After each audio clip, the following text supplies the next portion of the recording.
day of incredibly important matches will continue onward as we are now at the halfway point here on Stream B. We were on Stream A earlier, but now we have migrated over, as have Wolves. They were on Stream A earlier when they defeated W7M. Yes. And now they go up against Soniqs. And here's the bracket for you, by the way. Now, if you didn't watch the previous game, Wolves W7M, you would have to go back and watch it real quickly right now to set expectations for this one. You wouldn't, though. It was a very long but great matchup, and Soniqs versus Wolves is going to be a similarly good one, I imagine. I hope so. I mean, here is the thing. Soniqs had a relatively easy group. That's true. We gotta say that. We have to. Yep. We're contractually obligated to say it. Now, what this means is that neither of these teams are going to be fighting for their lives. They are still in the upper bracket, which means that they get another shot. Should they lose, the winner of this matchup, as far as we are aware, goes to the main stage. That is true. So, a lot on the line here. Wolves, one of the best teams coming out of Europe. Soniqs, one of the best teams out of North America. The right-hand side of your screen is what we are doing here on this stream. Virtus Pro will face off against Ninjas in Pajamas later on after Nip defeated Fury. FaZe versus G2 is going on the main stream at the moment. And then a shocking result as Dark Zero demolished Team Liquid 2-0. Didn't see that one coming. We sat in the green room being like, oh, how's the DC game going, guys? Like, you wouldn't believe it. I'm like, oh, Liquid are winning finally? No, they're losing. Well, So it was easier to believe. it was easier to believe. It was easier to believe. But DC's performance was unbelievable. So there's always surprises here at the Six Invitational. The surprise earlier was Wolves versus W7M. It was a result that I don't think a lot of us expected. The matchup itself was excellent, by the way. If you haven't watched it, I would strongly recommend you go and do that. So Wolves have booked a one-way ticket to face these 5 gentlemen. Citizen, Ambi, Geo, Rexon, and Grixer. Gunner was on this squad, but was dropped shortly before the Six Invitational. Ambi, who at the time was 17 years old, was picked up, and his 18th birthday was just a couple days before the first match here at SI. Yeah, that it was. The big changes here for Soniqs is not just the pickup of a player, but also some role changes internally in the team. Citizen now being the defensive side in-game leader, calling the shots with his experience. That looks so comfortable. What is so weird? Then we got eye drops. This has got to be one of the most bizarre it's the pre-match ritual. You got the Visine in the eyes, rubbing your own eyes with your glasses. Rexon was eating a hand warmer. Yeah, but how peculiar it might be. As I was saying, like Citizen, of course, now the agile in defense, Dio on attack, and for Wolves, we saw them have some explosive attacking rounds earlier against W7M, and that's why they essentially won. The confidence, the explosiveness, the in-your-face play style, catching the enemy by surprise. But if you're Soniqs, you watched that game live. So if we go to any of those maps, the Oregon, the Chalet, or the, oh god, I'm losing it. What was the third map? Oh no, we just did it. Say it. Oh my god, you're right. I don't know how I lost it. We just cast it. I was mouthing it to him. I know, and I couldn't figure it out still. Desperately throwing a lifeline. So that's where they play. I was gonna say, would expect some new maps now. And we got 3 brand new maps. Yeah, there it is. Isn't that exciting? And I think that's the best thing you do if you're Wolves, because you don't want to do the same thing again if Soniqs watched it, because they'll expect it and see it coming right away. So, Consulate into Cafe, into Bank, very different maps, but new maps, which arguably might equalize or could have been a one-sided game otherwise, favoring Soniqs. Well, I mean, with how close all 3 of those maps were, if you're the Soniqs, all you need to do is make a couple minor adjustments over some things that you saw were deficiencies of Wolves, and you should have much greater success. Obviously, the major downside to playing 2 maps, or 2 matches today, is that you might have to play on the same map twice. Yep. Soniqs and Wolves have decided that's not the case. So instead, we're going to start off on Consulate. You, the community, seem to think Soniqs have the upper hand here. Okay. 61 to 39%.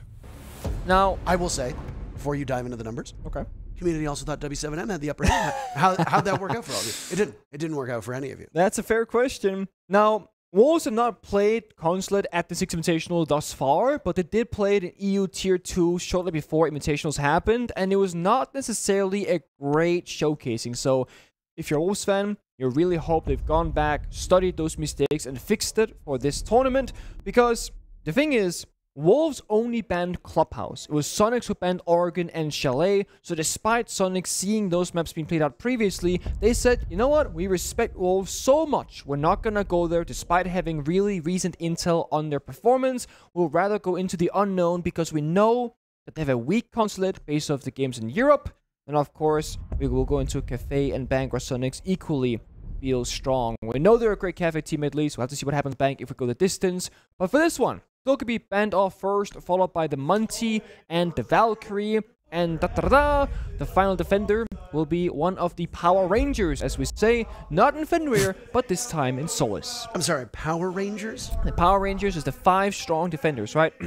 Fenrir, Valkyrie, Solus, Asami, +1. I'm not sure who the 5th one is, and I think there are other 5 Power Rangers? Yes. See? So we're missing one.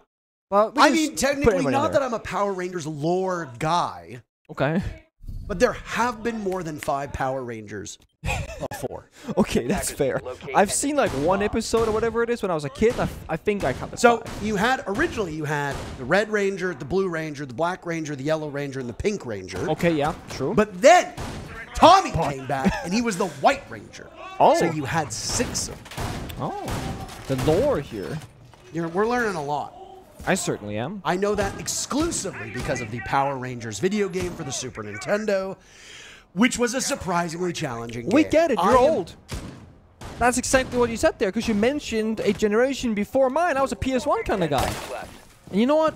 We appreciate your experience and expertise and your sharing of wealth of knowledge. Back in my day, we respected our elders. This is a disrespectful. Well, that's not happening these days. No, not at all. Have you seen the youth? They don't help anybody over the road. We're also buried in our phones. They just live off of TikTok. You have to run Subway Surfers or Grand Theft Auto next to the video so that they'll pay attention because, God forbid, you have to do something for more than 4 seconds. Sorry, my eyes blacked out. What were we talking about? I think we're casting Soniqs Wolves on console. Yes, I think that's the one. I forgot. Happens. Hugely important matchup here, Nick. So, Soniqs will get what I would argue is their first big test here at the Six Invitational. Certainly so, going up against the team that just humbled the defending 2-time major chief. W7M, oh my. That will have their hands full later on. Cover me! It was from the main door. I was going to say, I was wondering where he was getting shot from. P4 lit up by Citizen. This is so ballsy. There's no way, Ben, you do. Holding each other here. P4, of course, less than HP. Citizen with the advantage. We know Ben. He's got a really good read on player positions typically, but he's going to peel off with that drone spotting him out. He's not going to take that risk. He knows he's playing a defending operator here. He can sit back and let the attackers do the work. Ambi takes some damage as well as to keep it berries in front of him to plug that hole. Wolves are taking map control upstairs in admin. Other than that damage that was done to Ambi, nothing really else for Soniqs as they start on the main floor. That technically, I believe it's called Piano Exhibition is the official name of the bomb site, but we all call it Lobby Piano. I don't know what. No, I guess not anymore. Citizen still very full frontal defense from him. Running the Navi charm from the team that he won a Pro League championship with. He's dispatched to try and nail him down. I can't do it. Deadshot walks in. Grixer killing P4. He was sobbing up earlier on. Mowgli eliminating Citizen. Bibu dies at Ambi's hands. Ambi had his hands full, so he might have a second kill lined up not too far from now. Geo tossing out a Nitro cell with just under a minute to go. Advantages. One of the slowest rounds from Wolves so far today. Sure, it's a different map, but we saw them being so swift against WCM, trying to catch them by surprise. Whereas against Soniqs, they've changed their approach right now, playing more methodical, slower pace, but still close together, getting that trade onto Citizen. But now things get tougher. The side isn't even above. They're still doing their own clear, and Modi gets shut down on the entry. It's damage being done across the board from Soniqs. Almost everybody getting involved in these altercations. Citizen died too early to get a kill. Geo still searching for his first. And by Jove, he'll get it. SQ, see everybody but Citizen involved in that very first round. And they prevent any damage from being done by Wolves. The hard thing about playing 2 best of 3s in a given day... in a given day as a player is the aspect of energy. Because given the matchup early against W7M for Wolves, it was a really long best of 3 series, going into overtime, going to third map, and emotionally, the way the rounds played out, I mean, it really got your heart racing, especially if you're a Wolves fan or a player. So you get like a little bit of a rest, about 2.5, 3 hours, where you gotta, you know, strategize for Soniqs, do the map bans, take a break, get some food, rest up, and then get back into speed. The good thing is, it is a best of 3. Wolves can have a slow first couple of rounds, they can have a slow first map, worst case, if they need to, but they need to try and find some of that energy reserve, because you need to show up now here against Soniqs. Beating just one team of W7M, despite that being a major obstacle, is not enough today. They need to also overcome Soniqs, who, while it's their first big test here at SI24, they are slowly creeping up as one of the underdogs of this event, where people go, okay, these guys might go all the way. They might be a top 4 contender. We don't know, but a good first round from them. We're also going to do some shenanigans here. The Glass, the Sense, the Ying, very much wanting to go fast, perhaps playing off the chaos in the execute, a playstyle that we know that they very much thrive in. Obviously, Ambi's been the player that's been talked about quite a lot by Soniqs. He's been a promising young prospect. Competing in this game since he was like 12. Yeah. Obviously not in any professional capacity, but yeah, since he was but a child, I believe he ran into the King George stack, yeah, when he was like 13, 14 years old. Did you hear? I don't know what's going on. Someone's screaming. I think that was like a death cry. I have no idea. But oh, we've seen this in rank before. Smoke, Ying's in, window armor, plan goes down, can you deny it? And the Amru slingshot's right in. Bibu amidst the fray, diffuser in hand, getting it down. Grixer can't see a damn thing. Everybody is still alive, by the way. The Glass of P4 taking damage from the toxic canister, finished off by Grixer, well tossed. But now in the post plan, things get really challenging. And Wolves, with P4 dead, have to stare down the wrong side of the numbers, but they at least have the diffuser going down. Bibu sitting in that position in corner, has the shotgun out, SMG-11. He could easily deal with all of them. He's had a relatively quiet tournament so far. He finds 2 kills. Soniqs answer back. He will immediately hop on that diffuser, but they don't know where Shinka and Deadshot happen to be. From above, Shinka can slow them down, gutting them all away. It's all up to Citizen to get Ambi back, but I think he tried to get on the diffuser.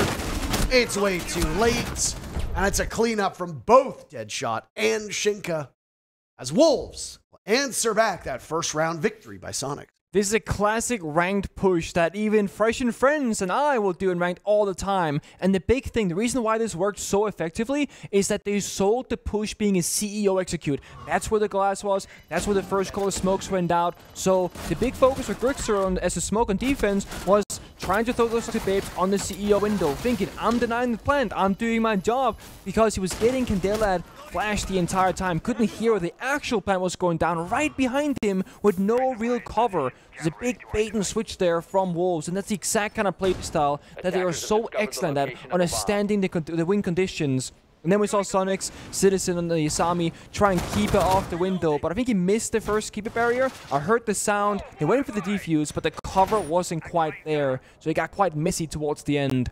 Wolves find their first round victory. Only took them 2 attempts though. It's tied up 1-1, and Soniqs just kind of go through the bomb site rotation here. Yeah, I mean, why not? Some teams will go back to that site if they think there was 1 or 2 things that they could potentially overcome. Now, I will say that attack from Wolves is probably not going to show itself again. That seems like a one and done. Yings, Smokes, Glass, Amaru slingshotting her way in. It's not really sustainable because they'll be prepping ready for it. Additionally, with those smokes going off, I don't know if anybody from Soniqs even heard that diffuser going down. Oh, I really don't think so. Jammer on the wall. This might be a quick one, by the way. They might be setting up for another rush strat. Wolves pulled this off a couple times against W7M, but no, they just opened up the garage panel, and now we'll go to the rest of the work. Yeah, this is one of the complications of Consulate. It's much more difficult than to go like direct fast pushes with the rework than it was before, and much harder than like Oregon, Chalet, and Clubhouse. You just don't have immediate access to strong positions on the side. By opening up the main garage wall, you're looking at a long lines of sight, crossfire, there's no cover for attackers, so unless you got like a Blitz or a Monty, a Ying or a Glass, an Osa, something like that to help like set things up on the entry, you're just gonna get gunned down the second you walk through that breach.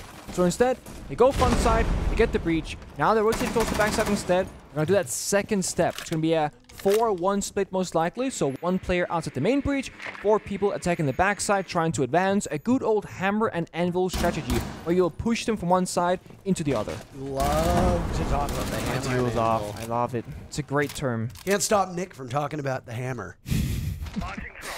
Well, did win 2 of those, Parker.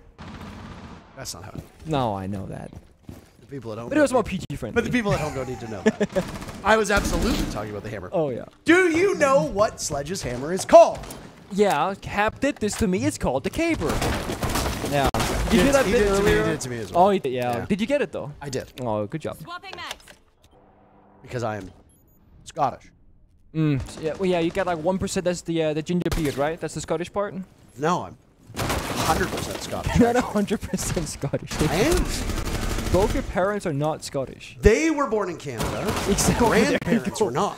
No, but you're closer to your parents in DNA than your grandparents. Okay, what is this, Ancestry.com? Relax. Sure. All right, we're not going to break down my lineage here. The reason why we are filling at the moment is because we talked about the sluggishness of Wolves in round number 1. Obviously, they changed it up for round number 2. Here we are in round number 3, and Wolves are yet again quite sluggish. Nobody's died. Mowgli and Bibu have taken some damage. Ambi's still rotating.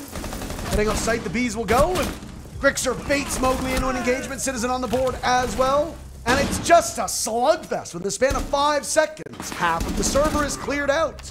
It's all up to Shinka in a 1v3. He's got no information. As he pushes up onto both Geo and Rexin, it's Rexin prepped and ready for him, and Soniqs will win their second round. Just as we saw with W7M, Wolves are unable to shake their opponents, and SQ is a 2-1 lead. Ideally, on console attacks, your goal should be to try and get an opening kill. If it comes down to a 5v5 execute, defenders are so heavily favored, and we see why. There's only really 2 ways in for the attackers. There's this door where they all die on, and there's a security hallway where they also died at. Of course, you got the main breach. P4 was looking on that, you know, the flank essentially, but the main breach is never an option, especially in those circumstances. So you got 3 entry for the attackers, but 5 defenders alive. You're always going to be staring down 1 or 2 guns, maybe sometimes more, and you only have a small pathway to entry from. So not ideal. On other maps that are bigger, where you have more options, it's fine. But for Consulate, you really want to try and isolate those defenders and find them. That's normally why you go for the roam clear. Yes, you get some map control. It's going to cost you time and resources and drones, but at least you typically get to find a kill to weaken the defense. But at the same side, Soniqs have been so great at understanding the line in the map that they have to worry about. They're like, okay, half the round is burnt. We don't have to care about the backs anymore. Fall back towards the bomb site. Let them burn the clock. Just like make them waste the bees from the Grim. Use all those drones, intel, etc. And just fall back in stages. So, because Sonics aren't forcing any fights, it's up to Wolves to seek out those engagements, and they're not. At least not in that round. But when they wait for that straight execute connector window, they did. Now with Bibo and Blitz, they also tend to see, okay, where is there a player? Who can I run at? Who can I go and kill? That's how Bibo will typically approach these rounds. IQ has maintained quite a strong pick rate through much of this event for a couple of reasons. Number 1, with all of the attacker guns being nerfed for a variety of reasons themselves. The Commando remains as probably the last good, really good gun on attack. It's another reason why you see a lot of Grim who brings that same weapon. Additionally, IQ has nades back. They might be used differently, but they're still quite strong. And to counter some of this defender aggression, you need an IQ. Now, you can't counter a shotgun with it. As the Blitz runs in, no, Grixer, you're in so much trouble. You gotta get out of there. Oh, he doesn't. Suddenly, all the Wolves are getting in on the scoreboard. Ambi fires back, though. He has been brilliant up to this point. 4 kills through 4 rounds for the youngest player at this event. And dare I say at this point, the youngest player in all of professional Rainbow Six. Despite Ambi's play though, Wolves find themselves in a 3v2. But if there's any 2 players on this team that you want in the clutch, you got to imagine Citizen is going to be among them, and he's still up to work alongside Ambi. We're at the halfway point of this round, and half of the lobby is dead. Diffuser going down in the hands of Shinka, meaning Bibu and Mowgli will need to watch. No adrenal surges for the Finka, so all the damage that's been done to Wolves will persist. There's no way to heal them back up. The timer will run. Cannot afford at this point to be slow. That's what Soniqs are avoiding. Mowgli dies to Citizen. Ambi and Citizen still need 2 more. Shinka hasn't moved off the diffuser. He gets siege timing so bad. And now it's Bibu, pistol trained. Hearing somebody go on the diffuser, firing Surely through. not. Ambi sticking it. Look at What? this, Bibu. Where are you? You're so far off of the diffuser. Defenders win. Well played by Soniqs in the post plant. And that's 3 rounds so far through the first half for SQ. I don't understand what I witnessed. The Blitz goes above vertical play, not the Sophia with soft destruction. Bibu does not have a clear line of sight to see the diffuser where it's planted. So he goes to the floor bang, gambles the 50-50, doesn't land it, of course. He's forced to drop the hatch, but they've already defused at that point.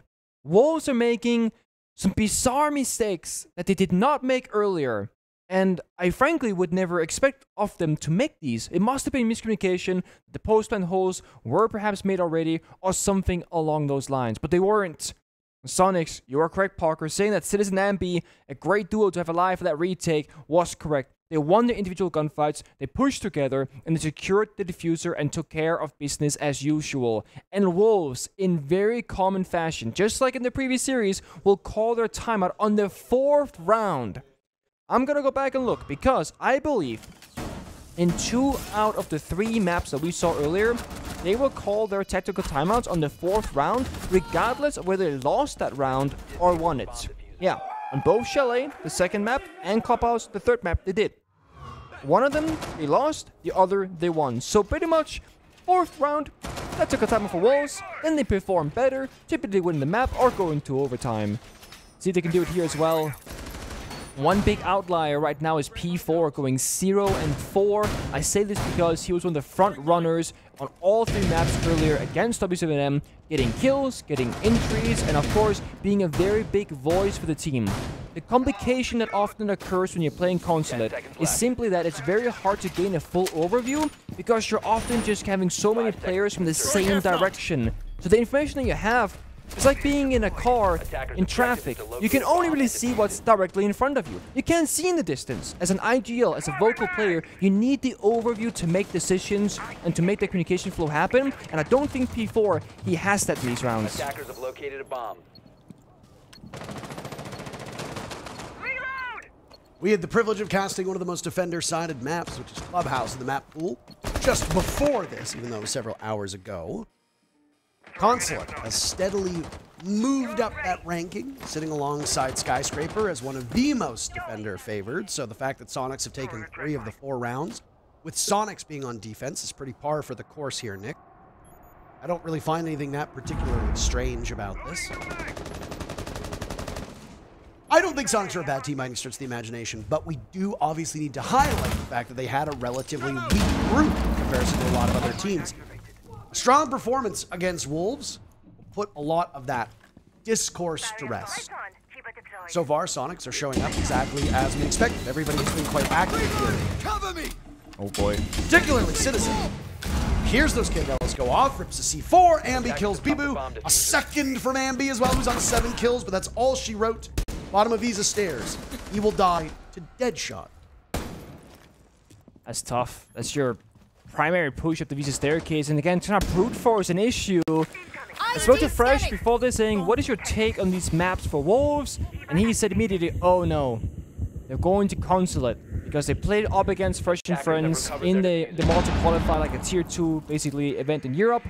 And they went all the way to overtime against them. And if you go all the way there against Fresh and his boys, you're up against the Soniqs right now. You're going to have a much more difficult task. Of course, also, when you pick the map, you get the less fortunate starting side. So, yeah, Soniqs, they get defense. They're thriving right now. 3-1 up so far, and in a mighty fine position for this 5th round. Oh, excellent crossfire by Soniqs. Mowgli has nowhere to go by long. Reception is out for lunch. So is he. Now the final 45 seconds for Wolves will be in the hands of Shenka, who still has some Candelas, 1 to be exact. As he walks in, Deadshot will have to take advantage of that, but the push that follows the Candela is quite slow and belated, meaning that, well, everybody on Soniqs will have their vision back by the time that Wolves decides to engage. Deadshot walking into Projector. There's a lot of angles for him to look at. Sees the Azami, missing out on that opportunity. Then decides to fight, but peels back as he dies to Geo. Shingo was nearsighted, and it's Geo to pull out the bailiff of all things and get the pick. which brings a smile to the face of Soniqs coach Goddess, as well as Ambi, who honestly, his positivity is infectious. Every single time I've seen Ambi here at the event, he literally looks like he's on cloud 9.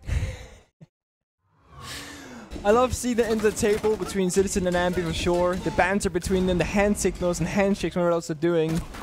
But this has been a struggle of the first half so far for the attacking side. And I get it. It's consulate. It's hard to get in. See that Ambi saying, whoa, that fist bump, Ben. A little bit too hard, man. That's why I see some players, what they'll do is they'll do like, one player will do like the closed fist, other person open. That way it's not like a clap thing that happened or a bump that happens, but pretty natural, I don't know, neutral kind of energy that happens there. Can, of course, injure any hands during play. That would be extremely unfortunate.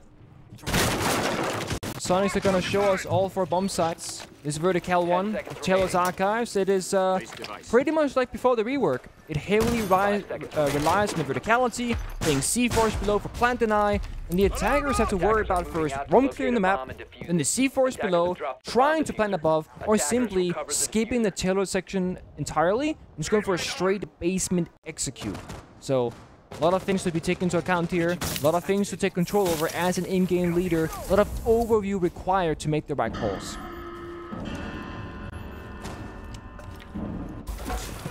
I saw your face. Yeah, the piano. A lot of people don't realize that on certain parts of maps where there is a piano present, if explosions happen, the clanging sound of a piano will follow. And I mean, clearly you don't play enough console. Apparently not. No. I'm not a roamer, I'm an anchor player, so I wouldn't hear the piano, I would hear the wall being opened from inside garage, that's why. I'm stopping the push, you know? I actually got to hear that sound in person. I had a family member moving and they had a piano. Oh no. And the movers were trying to bring it up a flight of stairs and it was not secured properly to the dolly and it fell down roughly about 4 steps and the piano slammed into the ground. Oh. And you know, it sounds very similar to what we just heard. That's not good. I can speak from experience. My mother is watching. She was there when it happened. She can corroborate the whole story. Oh, I believe you. I'm not calling you a liar or anything. But, That's good. hey, that. Very bad if you're misinforming us on broadcast.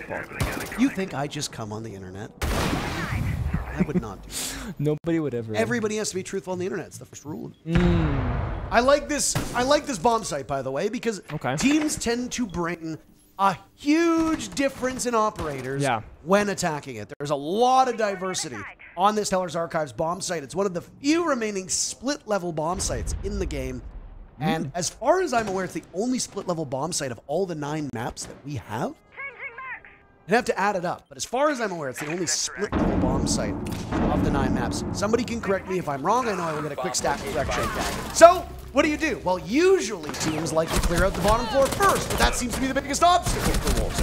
As they drop down and they all die, except for P4 and Bibu. Make that just Bibu. Soniqs looking at a 5-1 first half unless Bibu can pull off a miracle clutch. Starts with a kill onto Geo. 3 more to be found with 40 seconds remaining.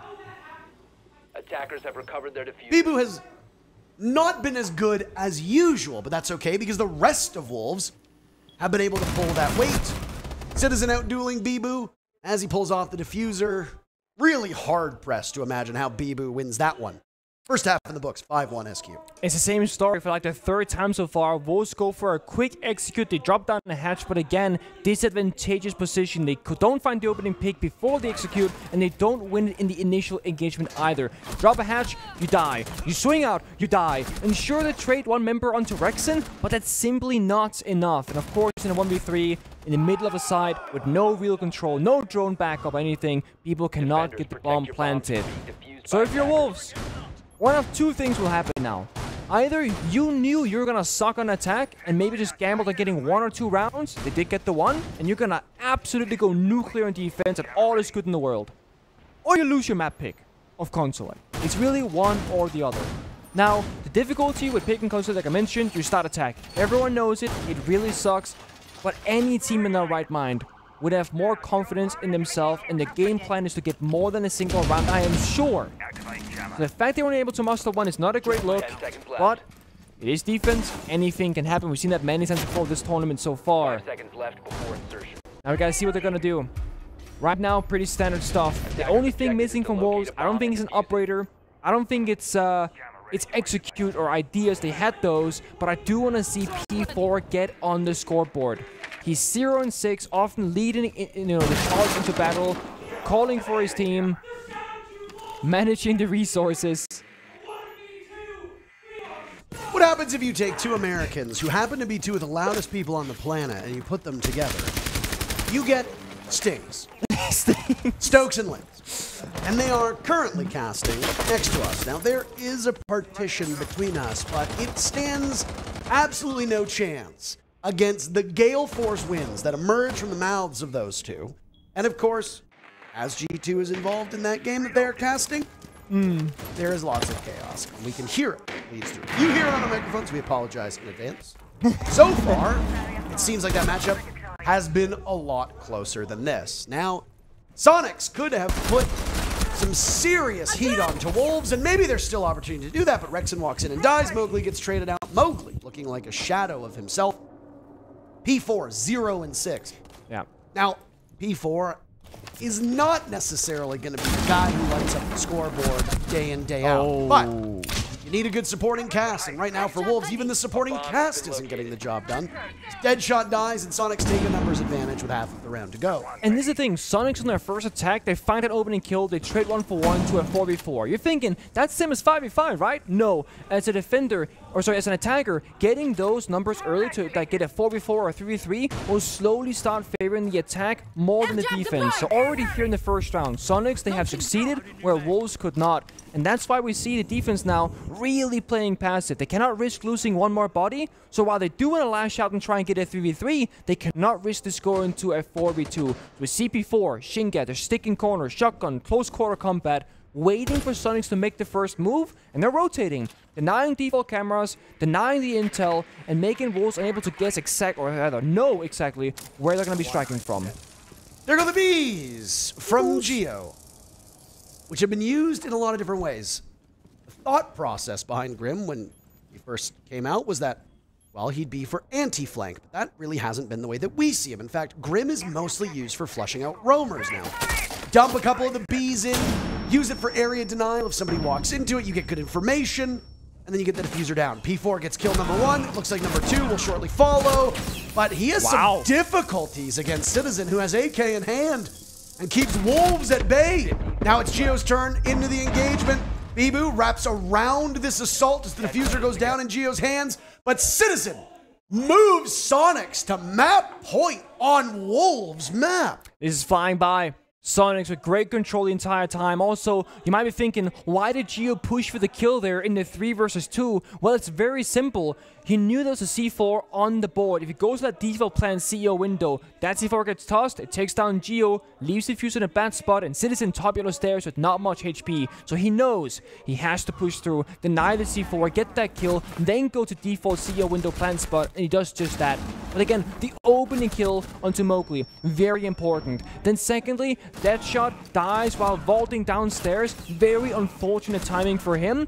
But the reason why playing a 4v4 is better than a 5v5 that favors the attackers rather, is because when you only have, again, a couple of ways into the map, you walk up yellow staircase, rappel in CO window, you'd rather have 4 guns against you than 5, even if those numbers are equal, because you have limited options. Soniqs 6-1. I don't want to count out Wolves here, but for cons at least, we're close to done. 5 seconds to go. You burned your time out ages ago at this point. It feels like an entirely different map that Wolves was able to try to keep their heads in this. So, I mean, Dreadmine out. We both agreed after the matchup was done that the Wolves W7M game is a potential contender for top 10 if it was played in front of a crowd with greater stakes. Yeah. As it stands right now, it will be in the conversation of SI at this current moment. Is I think the best match that's played, but again, we don't know what's going on in the other broadcast booth. It certainly sounds like that G2 phase match is giving it a run for its money. But there was some chatter amongst different analysts here that maybe while Wolves performed quite well, W7M wasn't up to the task. Now, I think this result might lend some credibility to that thought. Because Soniqs are a good team, but are they 6-1 over Wolves? who just eked out a hard-fought victory over W7M good? Not necessarily. I don't think there is a huge gap between these teams. Certainly not what the scorelines would suggest. So maybe there is some thought process. Maybe there is some thought about the fact that Wolves and W7M did not live up to the billing that it could have. Still, we were treated to a great game. This one, maybe not as competitive as we'd hoped. I do want to defend Wolves here and say that they did play a full, long, difficult best of 3 earlier. They're going to this extremely tired already. They're still fighting for it, trying to figure it out, and they do it on Consulate, which is not their greatest map by our thoughts and opinions at least. This time, they get the opening kill to shut down 1, make that 2 attackers. So Soniqs now having the same similar struggles of getting any foothold inside the map, and this time also unable to get any kills so far. And be gone means that there's no global op for Lion, just 1 global remaining for Grixer. They'll be banned out as well. Those are the 3 globals that we talk about from time to time. Teams will usually run 1 of those every single round. It is a bit abnormal to see no Dokkaebi, Lion, or Fatal, or at least one of them be brought. It really comes down to how utility heavy your lineup needs to be, because if you're bringing 2 hard breachers, a Thatcher, maybe a Kappa Tower, a Bug, you don't really have room for the globals. Not here on Consulate, though. You can bring those flex ops, as we often see globals become in these lineups.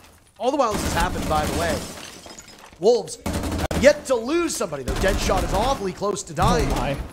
Grixer having some serious struggles with the pistol. Citizen gets on the board, but numbers still right now favoring Soniqs in terms of the round, but numbers in this round very much favoring Wolves. They want to keep that match as close as possible. They got a long way to go, and, well, Citizen and Grixer putting in a good body of work right now. Nick, 2 kills with 20 seconds remaining. There's still 3 more players on Wolves to find. They sit pretty inside the downstairs bomb site.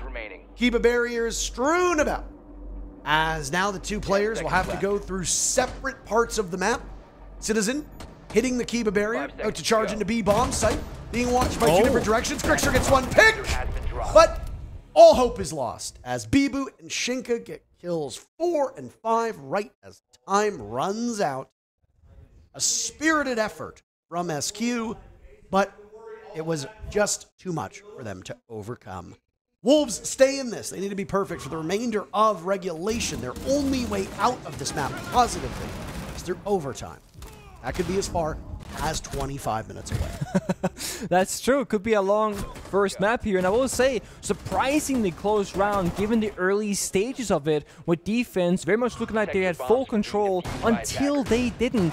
Citizen working together, well, just him and Grixer, right? Working together, finding those isolations, getting those kills. Rounds sometimes will just fall apart. You lose 1 member, you play a bit quick, you try and, get that number back, you don't. But the benefit is, when you're up 6-1, which Soniqs they were, you can throw away a round if you want to. I mean, you can go for the craziest, silliest rush play if you wanted, just for fun at this point. All they need is 1 clutch, or 1 mistake from Wolves, or 1 gap that they can find in any defensive setup, and then they take the map. That's the benefit of starting defense and putting up good numbers. Also, I try to run some numbers mentally, and I believe you are correct, Parker, regarding only 1 split bomb site existing right now, being on Consulate on Archive Stellars. I don't believe there are any other split vertical bomb sites. So, funny that you noticed, but you're correct. Thank you. Thank you. I mean, like most people, I like being right. It shouldn't really surprise you. Who doesn't? Right. Yeah, right. That was the Goyo Deadshot down below. Playing at bottom yellow. Yes, it was. There's a Claymore set out there by Grixer. In terms of secondary gadgets, 4 secondary gadgets for Soniqs. A lot of flashbangs, 1 set of can openers, 1 set of breaches, and then the Claymores as well. As for the defenders, they have a Nitro Cell at their disposal. That'll be in the hands of Shinka. Not uncommon to see a Nitro Cell depth on this upstairs bomb site, especially if you go to plant in an area where there's some soft destruction that enables that Nitro Cell to be thrown through. Looks very quickly like Rexon is going to get inside of the building, as this assault from Soniqs will come from over in admin side, or sweeping through to the rest of Project. It's pretty good pace. I only have 1 concern here for the side of Soniqs. I don't have a Capital, for example, to clear out the player here, Bibu, on the shield by the Soda Machine. So Bibu right now is very much like the big focal point rather for both the defense and attack. If he gets cleared out, really bad for defense. However, if he doesn't, there's no way Soniqs can just walk inside and take the bomb site control. So that's going to be the big question mark. Can they do it? They got flashbangs, they got Sophia soft breach and stuns, but no grenades, no capital fire, no Blitzamanti in play here. And he's hiding behind a shield. It's not going to be easy. You got P4 with a shotgun, close by the meeting door as well. Bulletproof camera. There were 2 Goyo canisters on either side of that door as well.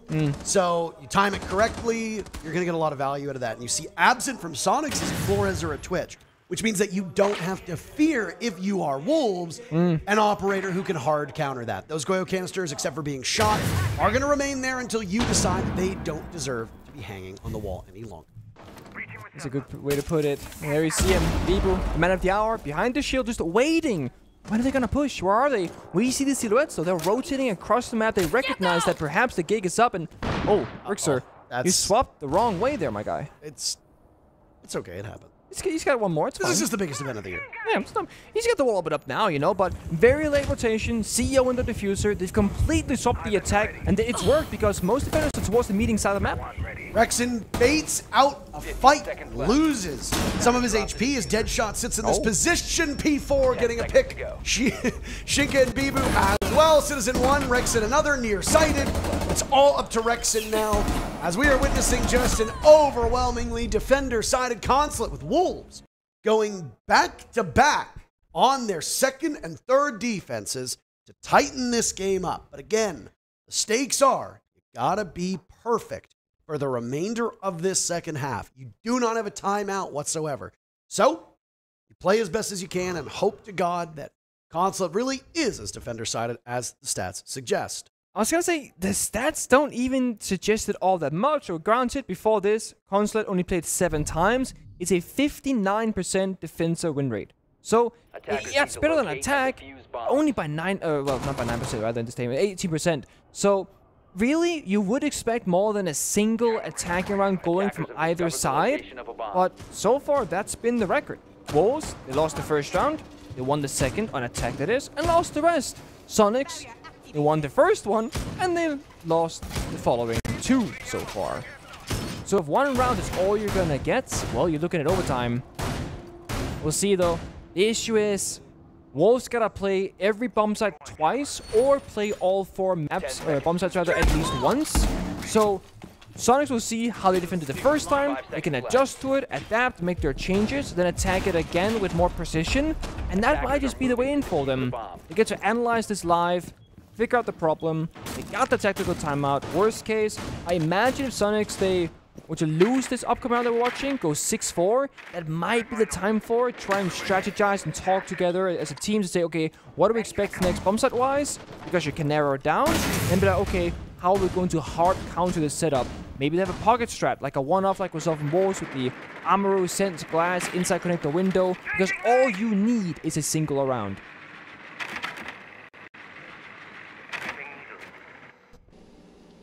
Do like the Brava pick. Now, with the way that the operators that we've seen as of late show up, Brava doesn't necessarily hard counter a lot of them. Brava doesn't do anything to Solus, doesn't do anything to Azami. Yes, you can take the Black Eye cams from Valkyrie, Magnets as well.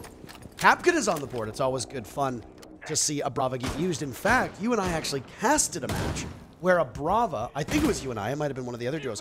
We actually, I casted a match, then I'll amend that. Okay. Where Brava managed to hack 2 EDDs, and one of the defenders ran through it and blew up. If you look at this lineup right now, high-profile targets or the Brava's Kludge drone could be those F-Nots from Fenrir. Could be the bulletproof camera. Could be default. Could also be mute jammers too, depending on where they're positioned, if you want safe passage. Now, Shinka dies to Ambi, who is very close to breaking double digits. Citizen's already done that. Soniqs can take this advantage and continue to push forward with it. It'll be an excellent position to propel us to map number 2, which is none other than Cafe Dostoevsky. But there's still some fighting Wolves. Mowgli gunning down Rexon. 4v4. There goes an E1D, the final one from Citizen. As Geo attempts to follow up on that information through the floor, but can't get it done. He's down below. Ambi will now play the hatch as well. Bibu dies. Ambi had an opportunity to get one through the hatch, but instead they just evade him. And decision making is a tough one. Down goes Deadshot. Now it's all up to P4, last alive. Soniqs looking to steal Wolves map pick, and with the diffuser down, things will get even better, but hold on. P4 is pulling out absolute heroics at the moment. A man against the world. It's him and Grixer now with the clock running against these Wolves players. P4 needs to count his lucky stars as he wraps around towards that kit. Grixer has the top floor. Looks like he's a vantage point over the diffuser as well. P4 will go for the diffuse in an area where maybe Grixer can't get to. He sticks it, and Grixer has information. Just keep killing time. Only 4 seconds. P4 about to hit point of no return, and at this current point in time, he needs to stick it. And Grixer will ensure Sonic steal Wolves map. What an impressive showing today against a team who's already been through the ringer. Maybe Wolves look a little bit tired, but Sonics are wide awake as they take console. Grixer with a phenomenal brain play in the 1v1. Sure, it was not a vertical post plan, there was no holes in the floor, but he was there, drops the hatch, baits it out the shotgun close quarter, and says, you know what, the time is on my side. Too bad for you. I bait it down to below 7 seconds, and I guarantee myself the round, even if I fall in the gunfight. Well, a very advantageous position to be in if you're Sonics. You are going to your map up 1-0. Will that be enough for them to prevail and move on 2-0? We'll find out in just a couple minutes when we come back. More Rainbow Six.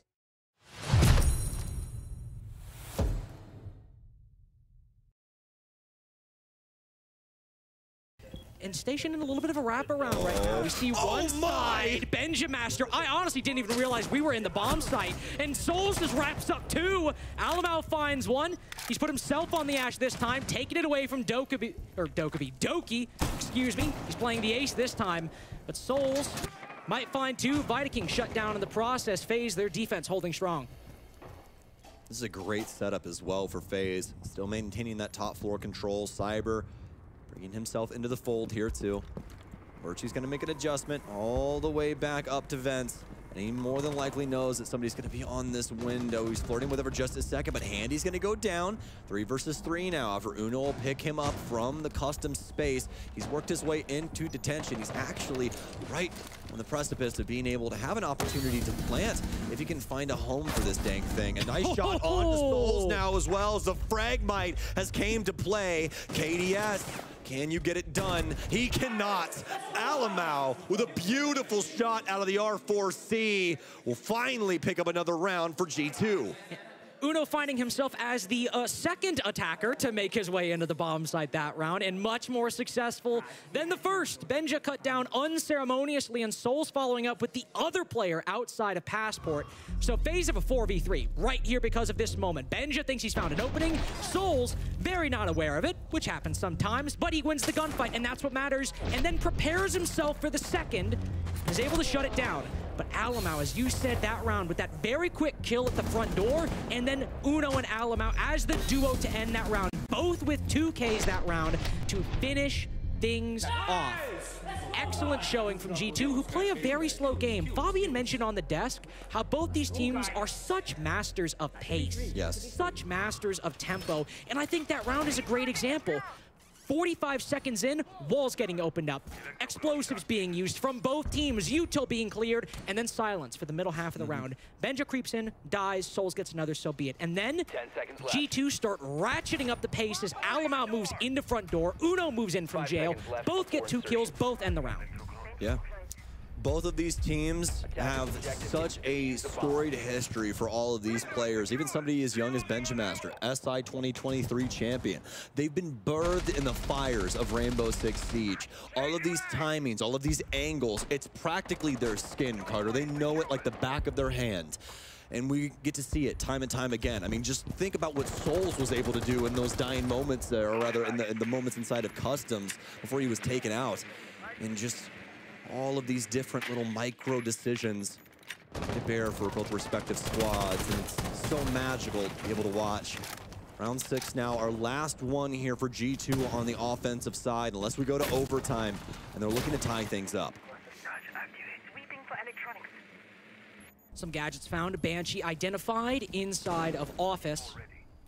Look at this, Alamau and Doki already going in for the pinch. I believe we saw the Ram as well. Benjamaster, yep, all the way over by East Stairs. Look at how fast they are encircling Souls in Fountain. He's really trapped. There's barely a way out. C4 goes out, does a little damage to Virtue. G2 are just making their way in. Here comes the clear. Uno going in from the east side, from office, goes for the swing, but it's Cyber with the first. Virtue's instead the one to go down. There's still a player in Fountain. Uno's not even concerning himself with him. He's looking downstairs instead. Need to remind you, this guy has just found a kill. Souls goes 1 for 1, and because of that kill from Cyber onto Virtue, FaZe have the advantage. It's not a clean clear for G2. It's not.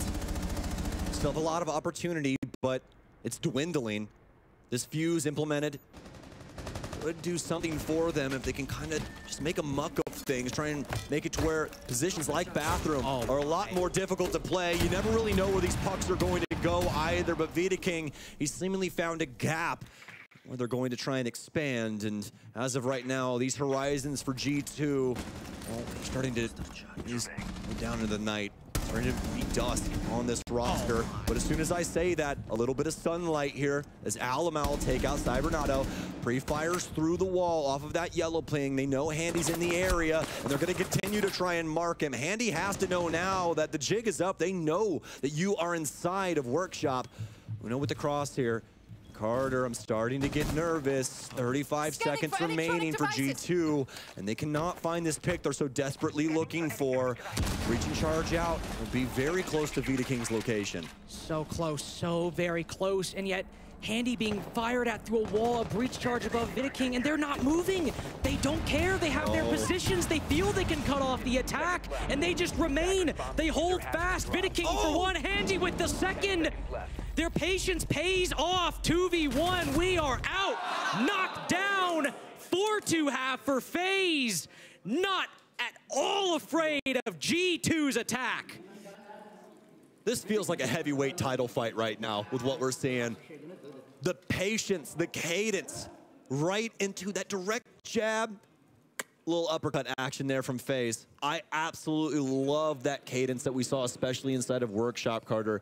Not overplaying their hand. Handy just slightly adjusting his location to not be found out by that drone any longer, and then reassessing things, being able to assist once G2 work their way into sight. The crosses coming in from Workshop were just too strong. There was no way for G2 to try and fight back, and Vita King especially from that location with a big moment there inside of bathroom as he was able to discover that case planner.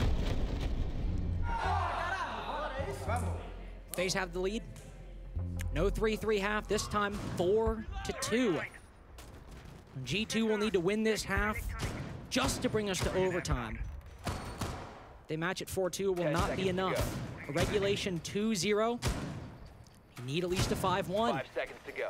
Need to completely dominate FaZe this defensive half, and I'm talking in the opening picks and the intel game and the map control. So many steps to take. And I don't think it's a shock that we see the Fenrir and the Solus brought out in this round. Obviously, I don't know if you mentioned, Azami's banned, so holding CCTV a little more difficult, but those Solus and that Fenrir following up alongside the castle makes clearing out these roams and these setups a lot more difficult to find and a lot more difficult to push through. Yeah, I'm here for the gunplay. So yeah, I mean, you know, there was a reweave. It was kind of the whole bit we set up at the beginning. Most definitely. And seems like FaZe gonna add a couple extra layers to their offensive front. The Blackbeard, the biggest piece to this here. And not only that, he's rocking the SR-25. Yeah, this is actually something we've seen from FaZe in their previous game against SSG. Souls likes to run that Blackbeard and play this Armory balcony. Now, admittedly, he did it to inconsistent success. Sometimes he died to the player in CCTV, sometimes he wasn't, but the big difference there, in that game, Souls was playing against Ashen, actively playing Azami and CC. Now with nobody actually playing in that position, he has a lot more freedom to take a fight with Virtue playing half wall. This is a terrible situation for Souls. He tried to use those frag grenades to open things up for himself to try and swing across the balcony, but instead, he's gonna have to try and work things in from another angle. He'll be able to find Benji, Uno running around on this top floor, looking to see what he can do against the FaZe roster. They're playing patiently, over here on the east side. Window open. Cyber's found his way into break. He does have that player over on bookshelf right now that he still has to deal with, but FaZe, they've already gotten the big pick, and now they can try and convert this timer into value. They're a bit stuck on this east side, though. They've tried to make an inroad already, but Doki and the rest of G2 been able to shut it down, so Vidiking goes for a different approach. We saw him by the balcony earlier. This time he moves instead into office archives, this area. FaZe getting the opening pick, not the opening pick, excuse me. 4v3, they got a 3v3 thanks to Doki's good works. Handy's got the intel though, nice little Z ping from that Monty. Goes for the spray transfer top main and forces Alamo back. Further steps retreating down the main stairs. Virtue the only one actually on the bomb site, but that's fine. Alamo's at his strongest on this Solus down below. This is a good rotation. Forced it might be, but one that still might win them the game with Virtue facing almost insurmountable pressure. Handy's able to cover the cross for Vidiking to move to an indestructible floor to get this diffuser down. Alamo might be able to spot it, but yup, they've got to rotate. Handy's there waiting, and we're in the post plant. They know Alamo's coming up. They know the Solus was going to be below, so they'll watch these staircases. He starts to back up, spots the Monty. Do they know he's crossed? Handy's ready for it at least. Opening gambit on the attack goes FaZe's way. They've got the widest lead we've seen in this series so far. Such a hard setup to deal with, Carter. Especially for Benja. I don't think that they knew that that was a Blackbeard that they were dealing with. Immediately gets cut down by the SR-25. The Monty making the most of the situation as well. So much info coming in from that operator, opening a lot of different doors to our players here. And yep, nice find there from Souls on to Benja. Benja not even having anything to say about that either. And what a shot. Well, the replays on your screen right now are probably going to tell one story, and they deserve to tell the story that Soniqs were indisputably the better team in that matchup. Though I will say, this round in particular, round number 2, Smoke Amaru Rush Strat, get the diffuser down, was quite impressive from Wolves. Beyond that, it was steady as she goes for Soniqs, as North America is putting in one of the best international performances it's had in years. SSG will be in action later today against Dark Zero. The winner of that will go to the main stage. If Soniqs prevails here, they should also go to the main stage. So, with that said, NA, essentially that are having a relatively good tournament. Europe is somewhat top-heavy, and Wolves have looked like one of the best teams, but maybe not against Sonic. Yeah, it's been a long day rather for Wolves, and this concept matchup came down to who can get 2 attacking rounds first. Wolves got 1 on the half, and then, well, Soniqs, they started off getting the attacking round, and only a couple of rounds later got that final 7th round victory. Here's the stat line though. If you look at Wolves, they weren't far apart. A lot of 7s on the kill counter, but ultimately it took someone like P4 the majority of the rounds to get his first kill. So that first half really was a struggle for Wolves, and that's where they needed him more than on defense. Not a single player on that team went positive. There were a couple players who went dead even, but ultimately that scoreline is really tough to overcome. If you are not able to break into positive digits on your team, players that Wolves has, that is a huge problem, especially when you look at players like Mowgli and Bibu, who we often expect to go positive. Now, we did say during the map that Mowgli has done well, but Bibu has not really been himself. The difference is that the supporting cast around him has shown up when it counts the most. P4 is having a better tournament. Deadshot, with the exception of that W7M matchup, seems to be doing better as well. So while the team might be gelling and playing better, it might hurt Bibu's stats. Somebody as experienced as him, I'm sure he's okay with that, because the end goal, as we saw with W7M and KZ breaking the kill record earlier, you don't really care about your own personal success, you care about your team's success. I'm really looking at P4 going into map number 2. Him going 0-6, not like him. He's usually a very consistent player, not dropping double digits per se, but always finding the scoreboard, you know, in the first couple of rounds. And he really didn't here on Consulate, so I want to see more from him. So let's change our position, because now we're looking at Cafe, which is, funny enough, is actually the only map so far this event that I haven't casted. Oh. So I get to see none other than Cafe Dostoevsky. This is Soniqs' map pick. Now, while you thought that Soniqs would be the better team, they are a little bit higher in terms of predictions. 73% of you think that the Soniqs will prevail. They're climbing, and it's deserved. I mean, that was a message that they sent on Consulate. Now in Cafe, the thing is, it's a pretty similar map how it plays out. It's hard to get in, hard to get a foothold when you're in the attack side, that is, although rushing and playing aggressive off those entries is a little bit easier. So I could see a world in which Wolves will perform better, but there's also, of course, the fact that this is Soniqs' map pick. They are very comfortable here, and they got this new system where Citizen will IGL on defense, and Geo will keep people going the right direction on the attack. And speaking from experience, playing with Citizen back in the G2 days, way back in 2020 and whatnot, he loves playing Cafe. He loves, you know, playing the Melusi back then it was, playing around the top floor, going for swings, and always saying, hey, can you, ex-player, come with me? We're gonna swing this guy together and isolate those kills. You do that against Wolves, you get those opening duels favoring your side, you will stall them out and slow down their momentum. And if you can do that, you can shut them down on attack. Thing is though, Soniqs, they do not start on the defensive side, they start on attack, Wolves on defense, and they've banned all their 4 operators.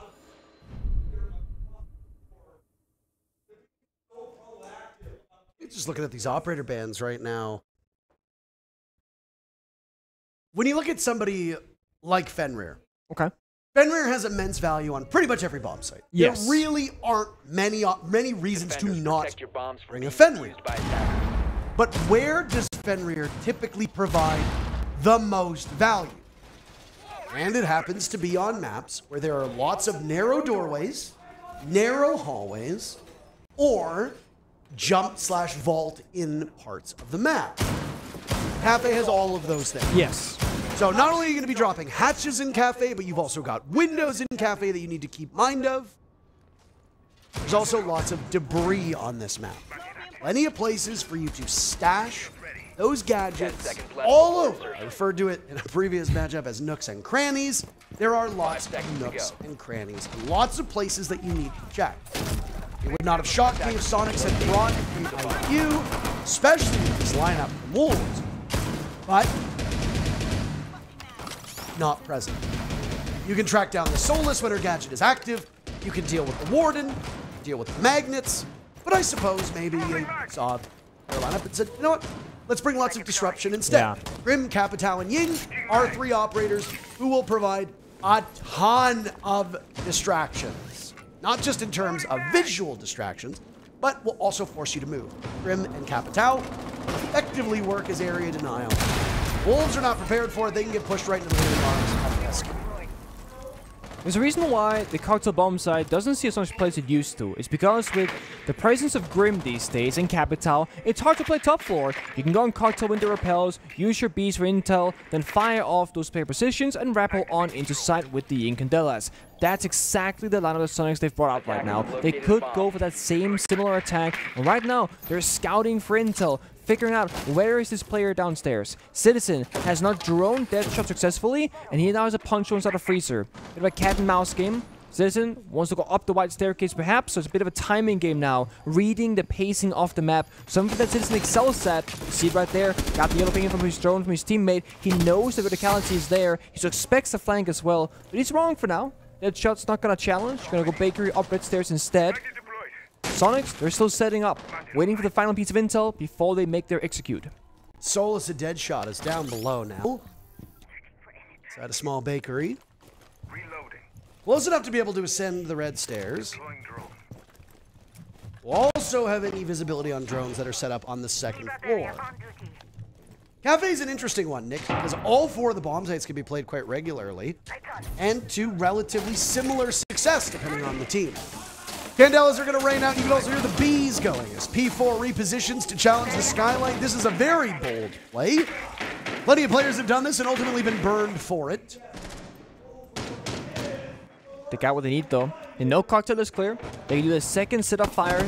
Then the Candelas go out, rappel in those cocktail windows, and establish a plan. Box downstairs doing vertical destruction with Ben on the white staircase as well. Citizen looking to march up when his teammate is ready. There they go. 3, 2, 1, up white. They will push. Citizen will follow up the flashes, but needs to be mindful. Over towards bathroom is Shinka playing inside a piano. Guns them both down. They were not expecting that steady pitter-patter of the UMP. Soulless returning back to the bomb site, spotted by Ambi. Will now tussle and wait for them to draw it out, but it's a cross for Soniqs to die to. Beaver has that one covered. Grixer engaging with the Azami, now over towards Pixel, but it's Shinka's third kill to save the day. And Rexon will swing on in as P4 stops him in his tracks, denying him a chance to even get into the building. Wolves already having a better start right now than they did on any of the first 6 rounds of map number 1. I will say I was expecting a bit more of a decisive push there from Soniqs when the new cocktail was clear. They still had 1 fire left, 3 Candelas. I feel like they could have fired off the Warden position. They could have yanked off the other positions so that Warden can't see through those Candelas and just go in for the window repels. Citizen, the Bug, they had downside control inside the library. So even if that shot on the Solus flanks downstairs, you cannot deny the plant. I feel like that was a missed opportunity. Instead, they walk up 2 players, top white staircase, they both die from Shinka, playing inside a 90, inside a piano, and the entire push gets disrupted just like that. And they still had so many pieces to work with, like I mentioned, the fire, the smoke, the Candelas. Not really seeing the potential of that round, I feel like. Most, of course, we're happy with that. They got to just sit back and wait, so now they're going to try and catch some drones, and that's been a teamwork. Look, they're holding Ben hostage. Instead of shooting his drone, they're like, he's over here. He's over here. Mozzie, come on, Mowgli, get him, get him.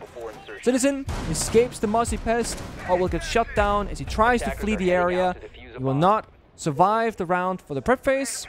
3 drones now done and dusted for Soniqs. They have less intel to work with. I'm obviously not a developer, but it does seem very... I never realized that. I mean, you'd be surprised from some of the comments that I read on social media, especially with the fact that, you remember, I, for a long time, was a very vocal Withstand disliker. I don't know if you knew that. I think we all were, but fair, yeah. Yes, but I was very vocal about it. Oh, okay. And then Withstand got taken out of the game, and I have still seen every now and then Reddit posts about how Terrell and the pro scene cost us Withstand. And I'm like, no, your brain is literally mashed potatoes. I don't think that. But I am not a developer. I do not get to make balancing decisions. I have input just as everybody else does, but that is it. That said, it stands to reason that if you think Solus is too strong, a very simple change, make it so her gadget doesn't work in prep phase. Yeah. Really. It disincentivizes droning. You don't want to do that. You want people to drone. Make it so her gadget comes alive after the fact. Now, down goes Mozzie. Mowgli dies early, engaging over towards Hatch. Dies for it. We saw the Solus getting great information on the drone work as to where it's going to come out. Soniqs will now struggle to translate this early push over on Piano and Cigar towards none other than Cocktail. Yep.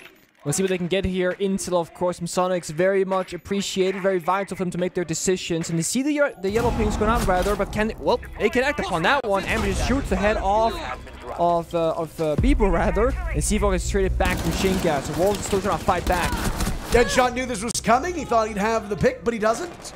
And now the last 2 players from Wolves in the final moment will be in a bit of a scramble. Shinka sitting at 4-0. Neither he nor P4 died in the previous round. Soniqs will need to change that if they want to prevail here, unless, of course, they get the diffuser down and then the 2 defenders opt not to challenge it. The worrying part for Wolves is that you've got the sledge set up upstairs, and he will continue to wreak havoc on that floor, meaning less security for the defenders below. Yeah, we'll see what they can do, though. With 2 members only up, they gotta kind of lash out to these kills, but if you lash out too soon, you will just fall. And Rexon right now is on hunt duty, seeing both members inside of 90 hallways, so now he'll make that call to his teammates and try to shut that down. There was no way you could do anything, because as you pointed out, Rexon saw both of them. So somebody from Soniqs will be positioned over towards Pillar to catch them. Rexon can get the other kill from the same angle above, and that's all she wrote on that round. Soniqs far more formidable on their entry in round number 2 than what we saw in round number 1. And Wolves just didn't really have an answer for this. Mowgli dying to the hatch above. Yeah. Definitely seemed like he wasn't that inclined to fight it. And as he's trying to run away, he exposes himself in probably the worst way humanly possible. That's sloppy. For a player like Mowgli, you need him. He's one of the greatest tools that Wolves has to go up against most of the best gunners in the world. If Mowgli dies early, Wolves lose a ton of fragging power. He's going to be playing as a Zahami in this round, so it is incredibly important that not only does Mowgli not die early from a kills perspective, but also you want to be able to position those Kiva barriers so that you can defend against wherever the execute from Soniqs comes into. And this actually was an issue against W7M earlier, where it was Deadshot often playing the assassin would fall to a like trying to spawn peek. You know, you get 2 key barriers, you know, throughout the course of the prep phase. You get 2.5 to be exact. So if you die to a spawn peek or trying to do one yourself, you will miss out on the 3 following keeper barriers and not utilizing that operator to its full potential. That's not really what you want to be doing. What you do want to do, however, is have some fun when you play Rainbow Six Siege. And there is no more fun and enjoyable operator to play than Blitz in my world. Geo usually plays the Munty, but occasionally he'll dabble into some Blitz play. This round will be one of those. You combine that with the Lion, with the Capital, and the person that you're going to go up against, likely the Warden, later on this round, is not going to have a very good time. Shinka, behind a shield, has a little bit of cover, but when Blitz goes in, things are not going to be great for him. And it's Geo to come in and get the first pick. It was a little bit sloppy, but he makes it work. Gives his position away with that proximity alarm, but that's okay. Mowgli dies as well. What did we say the key was here? Not have Mowgli die early. Well, first 45 seconds is quite early. No Azami, no Kiba barriers, and again, one of the best offensive threats that you have from Wolves.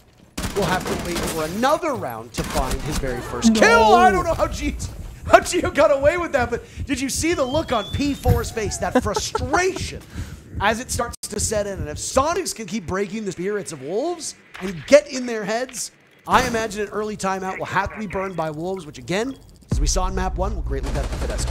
Oh boy. You put Geo, an old man, and a young man operator, and all of a sudden he will find the magic. 2 kills in the round, shutting down the extension, and of course the person roaming up above. Geo, he's not done yet. Deadshot on the fire now. Things are not going well for Wolves. Geo walks in, but maybe bites off a bit more than he can chew as Bibu looked to secure, but Geo's down but not out. He's still technically retrievable. He doesn't bleed out because Rexon gets the final 2 picks. That's a flawless round from Soniqs as they only look like they're improving. Good news for Wolves. Can't get much better than a flawless round. So, there will likely be a step back for this team. And what? I am so smart. It's almost like you've been casting for a long time. Coming up on 7 years. Damn. 7 years of Rainbow Six. Pretty crazy to think, right? That's crazy, yeah. Wolves have called a timeout, and Lilun does not look happy in the slightest. This is a very demoralized roster right now. I mean, I get it. And you know, you come into this riding the high of beating W7M, having high expectations, finally beating that seeming like curse that's upon your team that you often get grouped. You don't really make it to main stage, and there's just this one game between you and the crowd, essentially, right? And that's where you want to go. Of course, there's a lower bracket run, like possibly here for Wolves or Soniqs, whoever loses. But you've already lost the first map, you didn't really show up, you're not awake in the server, things are not going the right way for them, and again, they're probably tired. They're playing under difficult circumstances, playing 2 best-of-3s in a day, and the first one taking you a long distance. It's hard to ramp up for the second one, and it does look like Wolves are a bit overwhelmed. Yeah, no best-of-3 is the same as the next best-of-3. That's true. But that was a grueling series between W7M. I can only imagine the fatigue, both physically and mentally, that Wolves are currently going through. Not only are you playing your first match on the first slot, which means being up really early, it also means going up against what could be, in theory, the strongest team here right off the rip. It's your first match. There's a lot at stake. Then you play a really strong-looking Soniqs, which, you know, they had a quote-unquote easy group. We have to kind of bring that up because you never know just how strong a team is based off, you know, we got to see them against like a really good team. And for Soniqs with this roster, with this iteration of lineup, I would say Wolves is that first big challenge. And so far, they've been looking mighty fine. I also want to point out, speaking of Ambi earlier and his vibes, he is probably the first player I've seen who is so excited about fist bumping the coaching staff behind him before his teammates next to him. Most coaches kind of bump you on the shoulder like, hey, I also exist. Ambi's like, you get one, and you get one, and you get one. He's loving it here in LAN. It's a kid's first event, right? He'll lose that with time. He'll become a bitter, cynical player, just like so many of you. But yes, that enthusiasm is infectious, and I have no doubt it helps keep this team up. There have been times before where, with Gunnar on the squad, conversations around Soniqs and the struggles that they've had from time to time would be based on the mood. It's no surprise that there are some players on that squad who can get quite frustrated with the results and it could potentially sour the team environment. It's something that their players have actually talked about before, maybe not to great depth. Having somebody like Ambi, who is just so incredibly excited to be here and whose positivity seems to be endless, well, that surely has to have an impact on this team. It's not going to be a huge difference maker, but in a game of inches, a couple inches can make all the difference in the world. And I think for somebody like Ambi, he's genuinely pumped to be in the position he's in, and it's great to see it. Just from, I don't care what team he's on. I don't care what region he's from. Seeing somebody like that, and honestly, a lot of the APAC teams are kind of in that same boat where they just look so excited to be here, especially some of the teams that don't get a lot of international competition, that they get quite pumped. Now, Geo takes out Mowgli as two separate players from Wolves swing onto him. P4 ready for a re-engagement, but he's slaughtered, and this timeout from Wolves is about to lead to the exact same result as the round that followed it. Rather, round that preceded it. Words, hard. Wolves defending also hard. How about another flawless round? Didn't I say that it can't get worse than a flawless round? Well, I guess it could get worse. They can flawless round you every single round from here on out. Soniqs, back-to-back flawless round. I gotta say, Geo right now on a heater. He plays Blitz previously, opening kill, gets 2 in the round, leading the charge straight into the bomb site. Now, Geo in the buck. Walks up in the wall, walks to the rotate, gets the opening kill, and fights that second player together with his teammate from up above, Ambi dropping down 2 kills. There's just no angles here, no ways in for Wolves. They probably really wish the Valkyrie was open. Guess what, Soniqs? They had the same idea. You guys love intel. You want to make decisions knowing what's happening? Well, we're going to remove that from you. There could be an attack, banned away from Soniqs. Valkyrie in defense, banned away by Soniqs as well. And the Wolves are running around blind on this map. I am surprised we've yet to see some Echo, some Maestro, some more bulletproof cameras. Because even in this round, which fair enough, it's kitchen bomb site, it's not the same kind of intel game that's required. But B was running C4. That's kind of been the story for them. Because Solus is left open, I feel like they have this kind of blind side where, oh, we'll just play Solus, we'll get the intel. But you don't see player positions. You see the drones, the electric gadgets, etc. You don't really see what it is that you want to see, which is where the Soniqs attacking from, because they don't know. Now, Soniqs keep flexing things around. And I will say, praise-wise, one of the biggest changes to this roster is that they are very much a flexible team now. They play the shields, they play without them, they can play fast, they can play slow, they can play methodical, they can play in your face. Right now, Geo, last time it was Blitz, now it's Monty. Very different pace. They're going to be droning, checking, double-checking everything, because if Monty can get into Bakery, if that's their approach, they can slowly progress the bomb site. If they think Bakery is too difficult, however, they can also rotate elsewhere. Monty is very capable of doing any sort of attack here from the front and the back.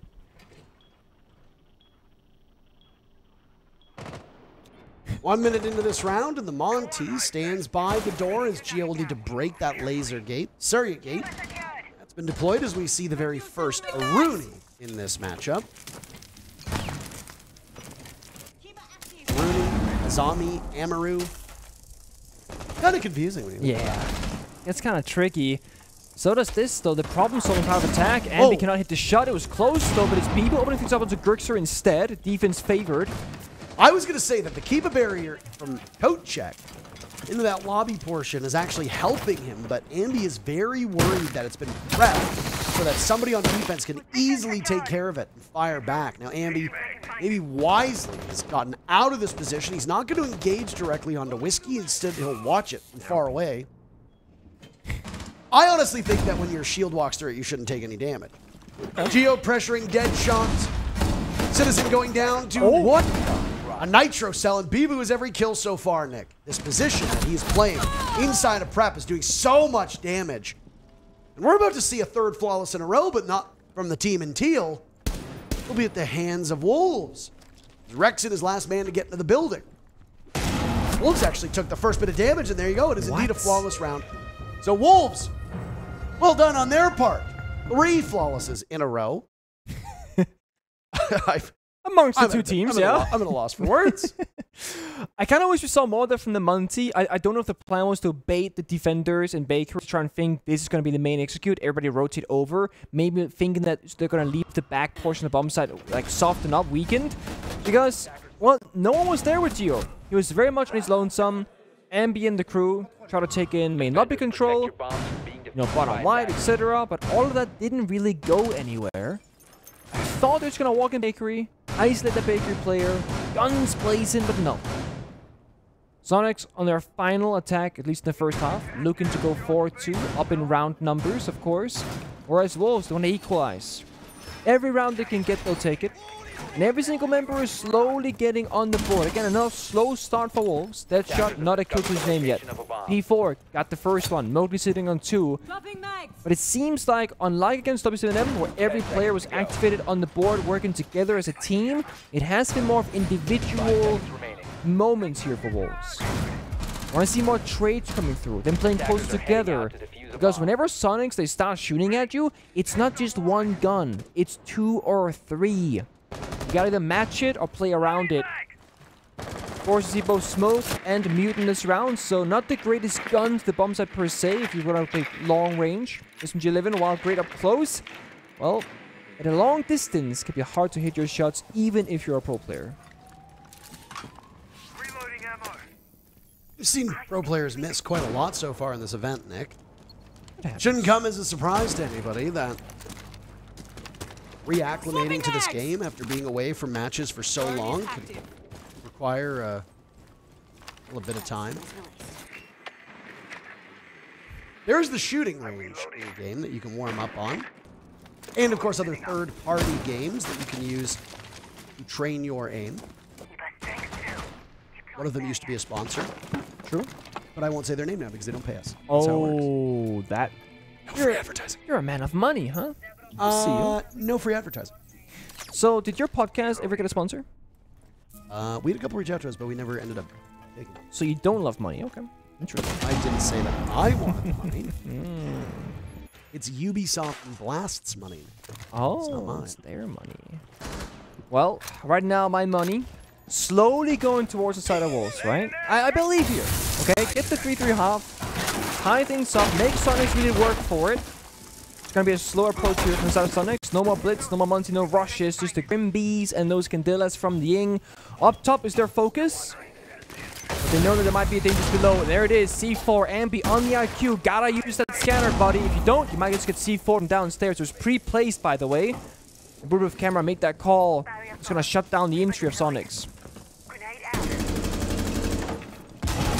CB who's tucked away in the corner, and he gets the down on the Rexon before dropping away. This has been a relatively slower pace so far from the Soniqs, but they're giving, I think, the appropriate consideration to this defense of Wolves. Gio with 2 immediately, the remaining 3 players on Wolves, all at full HP. Rexon has been pulled back from the depths of hell, brought back to life. So the numbers advantage at the moment is for the Soniqs. They've got 35 seconds to get into the bomb site and make something work with it. Gio likes what he sees above, but if he drops down in the laundry, it's Mowgli who will be punishing him. At close range, there goes one of the track stingers. Down goes P4. Mowgli will be, at this point, the savior of the round as he is the last man standing. Soniqs looking for a 4-2 first half. Mowgli inside a laundry, makes his position known, takes out Gio. Diffuser will need to be retrieved, but Mowgli is killing time well enough, but the odds just were too heavily stacked against him, and Citizen gets the final kill of that half.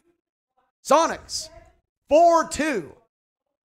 It's very close there. Tim from Mowgli almost had the magic in the round, but decision making there is difficult. Do you look up or do you look down? Do you think they'll go for the plant or for the cover? Well, Ben, you know him. He's a lethal player. Of course, he holds the angle with the gun up right. You see there the scream of victory.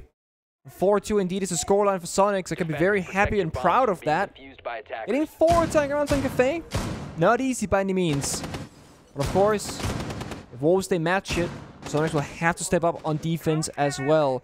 They're going to be in a very different position though. Operator lineup and bomb site very much differs from that of Wolves. They're bringing both the Pulse and the Echo, heavily favoring information. On top of that, you also have the Thorn. those Razor Blooms, when they go off, just like an Ella mine or a Goo mine, you will know the rough position of the enemy foe. We're playing mining and dining bomb site, which again, it's not a split bomb site like on console like Archives Tellers, but you can play it as if it were. You can play pulls downstairs in kitchen, C4 in the majority of both bomb sites, and therefore deny a plant. So problem solving here for Wolves comes very much multiple floors. If you go top floor down and roam clear like you normally do in a cafe, you gotta worry about all 3 floors. You don't have enough time for that necessarily. So a lot of teams, they go for limited first floor attacks, where you take piano and cigar, and you cut the top floor in half, then you go down the red staircase and start working the bottom side, and maybe check kitchen for a C4. So, with only 2 minutes and 30 seconds on the clock as you approach the rooftop, open up those hatches, you have to go relatively quickly, and I would say, if a defender send it out a window and trade it 1-for-1, I would probably argue that it's worth it, if you're not Pulse or Echo. Well, P4 got that one huge kill, if you recall, a couple rounds ago. Outside of that, he and Deadshot have amounted to nothing beyond that. Deadshot is still searching for his first kill. He's immediately giving Rexon's position away, but he pulls the Nitro Cell anyway. Gets the first pick. It was information Wolves had. Didn't care enough about the explosive. Now Mowgli walks right in. There's a crossfire. Geo has been phenomenal from this position. And Ambi makes sure that it keeps it as close as possible. Deadshot on in. 0 kills for Deadshot still. And Soniqs are just overpowering Wolves. Currently, culling the herd. My. There's only 2 positions that Geo can find himself in on defense. Either he is on an island all by himself with no help in sight, or he's in the middle of everything with everyone responding to his call.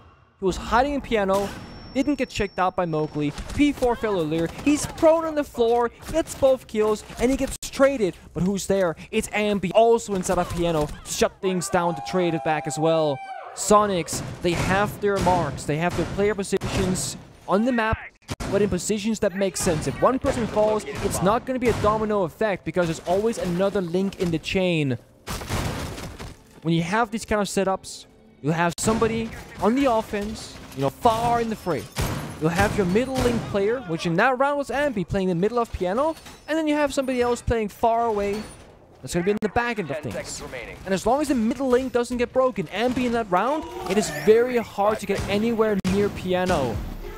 Geo was simply the aggressor, and he got the 2 kills he needed. 5-2 now. Grixer and the Solars looking for drones, denying intel. He only found 2 so far, so odds are that Wolves put most of their drones outside the building as one shoot up against the Solars. And to go back to Progress point from the beginning of this game, I too agree. Solars denying the playability of people in the drone phase, punishing you for playing the game essentially. It's not always as fun as you might think, unless of course you are the person playing the Solars character. In that case, you're having a mighty good time saying, hey, I found 4 drones with ease. Nate goes out, perfectly lands, destroys the castle barricade, denies the protection of the castle of Geometrics inside of the freezer location on the map, top floor. And this will be a reading bomb site defense, so top floor is just the beginning for the attacking's lineup. Last time Mowgli tried to get into piano, he was killed from crossfire, and now he's made his way in with relative safety. There's no hard breach near him to open up either of the walls into back bar or into bathroom, so instead he'll go elsewhere, and he finds Ambi for his troubles before immediately assuming that same position that he was in before. He had Bibu on the window in case things went badly for him, but didn't ultimately need it. It's a Nitro Cell that'll go out onto White Window, and Mowgli is still in this spot as his grenade collects what remained of Rexon after he'd been down at the hands of the Commando. Rome for Soniqs not working out the way that they want. With 90 seconds to go, scramble off of their position on the top floor. That is except for Geo. He's now been blinded and P4 walks in, but the old man still got it in him. Only good for 1, though, as Bibu collapses upon him from that position. Bulletproof camera giving information to Soniqs will be no more, so they'll be a bit blind playing from above. Citizen and Grixer now, as Wolves double up on them in numbers. Citizen will retake the top floor.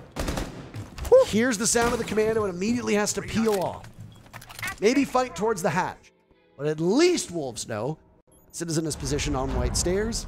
That's critical. The only other question then would be, where is Grixer?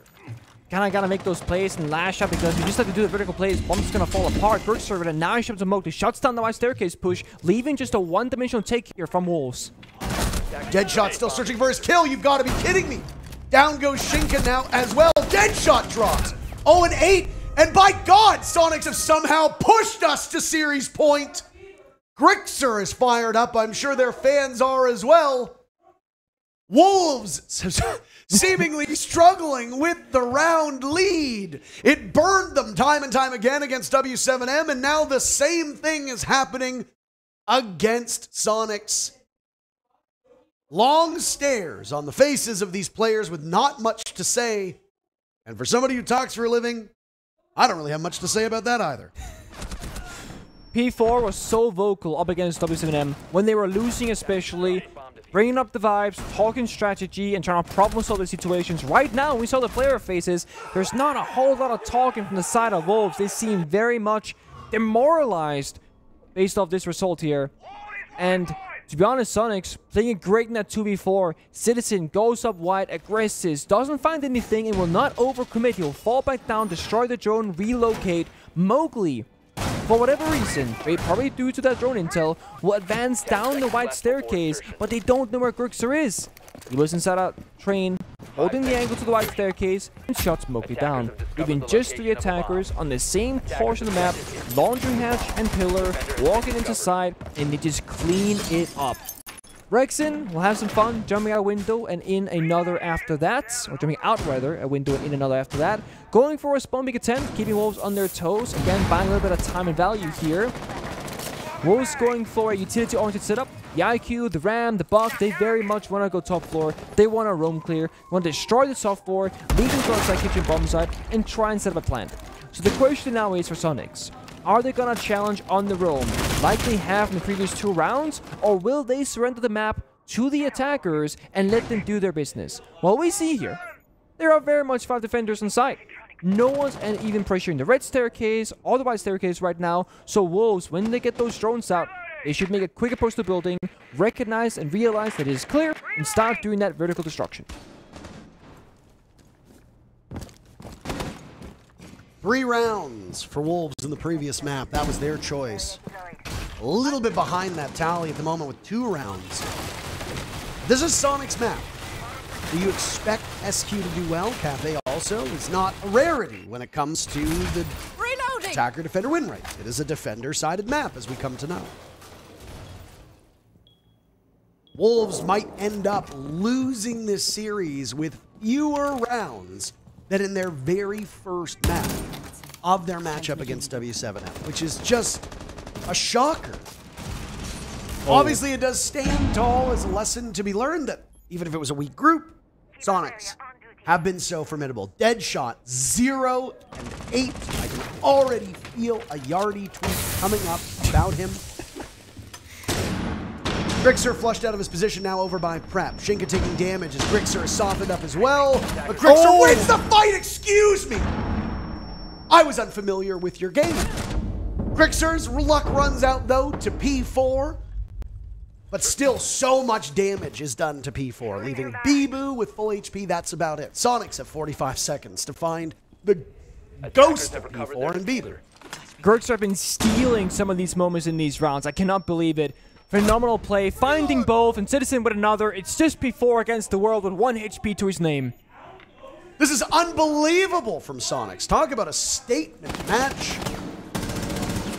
P4 will fire away, but I think it's starting to sink in. The realization that you just got bounced. Soniqs explode for 2. What an incredible performance. A bit of a downer, given what we saw was possible from Wolves in their matchup against W7M, but the story now shifts to utter domination for this SQ team. Adding Ambi seems to have been the secret weapon because they are looking better than ever. And while, you know, you can argue that Wolves, it's tough, 2 best-of-3s in a row, well, the reason why Soniqs just played now for the first time is simply because they are flawless in their group, going 4-0. Only 2 teams here did it. It was Soniqs and G2. They put themselves here in the favorable upper bracket spot and only had 1 game today. And with that victory, secures themselves the main stage. And obviously, I don't want to spoil what's going on the other stream, but I'm going to talk about it right now. So for those of you that are interested, just mute yourself for a second, or mute me rather for a second.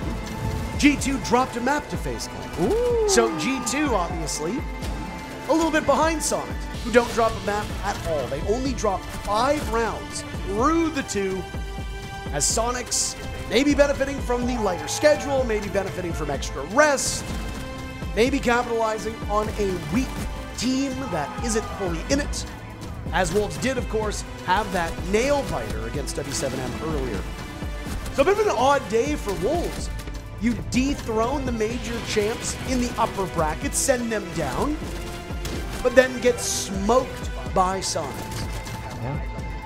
We'll show the level of skill here at the Six Invitationals and how many good rosters are actually here, because you never know just how good you are until you're up against the best of the best. Sonics, they proved that against Wolves, that's for certain. And I'm excited to watch them play throughout the rest of this tournament. No, I mean, so am I. There's a lot of question marks here at this event, Nick. Wolves was actually one of them, and I was very intrigued to see how they played against W7M. There was a part of me that felt that old Wolves could have shown up, where they just choke, bottle it, pressure gets to them, and then they end up getting run over. But they stuck with W7M every step of the way, and despite some really, really humiliating round defeats, where they had a numbers advantage, they had advantage when it comes to utility, and W7M beat them, Wolves were able to keep their composure, keep cool, and stay mentally in the match, which allowed them to stay physically in the match as well. Obviously, that wasn't the case here for Sonics, as Sonics just toppled them. They beat them in utility, they beat them in strategy, they beat them in kills. There really wasn't any place in this matchup that Wolves looked like the better team. And if Sonics can show up like this for the remainder of the event, they will be putting everybody else here on notice. Not just because of their group performance, but now what they've done to a top-tier team of Wolves. For the second matchup in the row, by the way, not a single player on Wolves goes positive. Dead shot, 0-8. He has not exactly had the tourney that I'm sure his teammates have wanted. No, if you got Geo styling on you going 9-6, and this is not an offense towards Geo, but something is not quite going right. Geo is in these really tough spots, always fighting against the world. He was finding multi-kills that he had no business doing. So even Geo was putting on a stellar performance up against the Wolves. Yeah, I mean, 9 kills to tie Grixer for top of the team, as you can see in terms of the EPS. Oh, yeah. It's Grixer leading the way, but 100 to 122 is an incredibly tight scoreline. Every single player on Sonics looked good today. Not a single player looked good on Wolves. And when you look at this lineup, Mowgli and Deadshot are 2 of the 3 players on this team that you not only expect, but rely upon to get kills. Deadshot getting 7 kills, all of them coming in map 1. Mowgli going 11 and 17. That is just not going to get the job done. Ignore strategy, ignore deployment, ignore operator picks. Deadshot had multiple opportunities to win dry 1v1s, and he couldn't do it.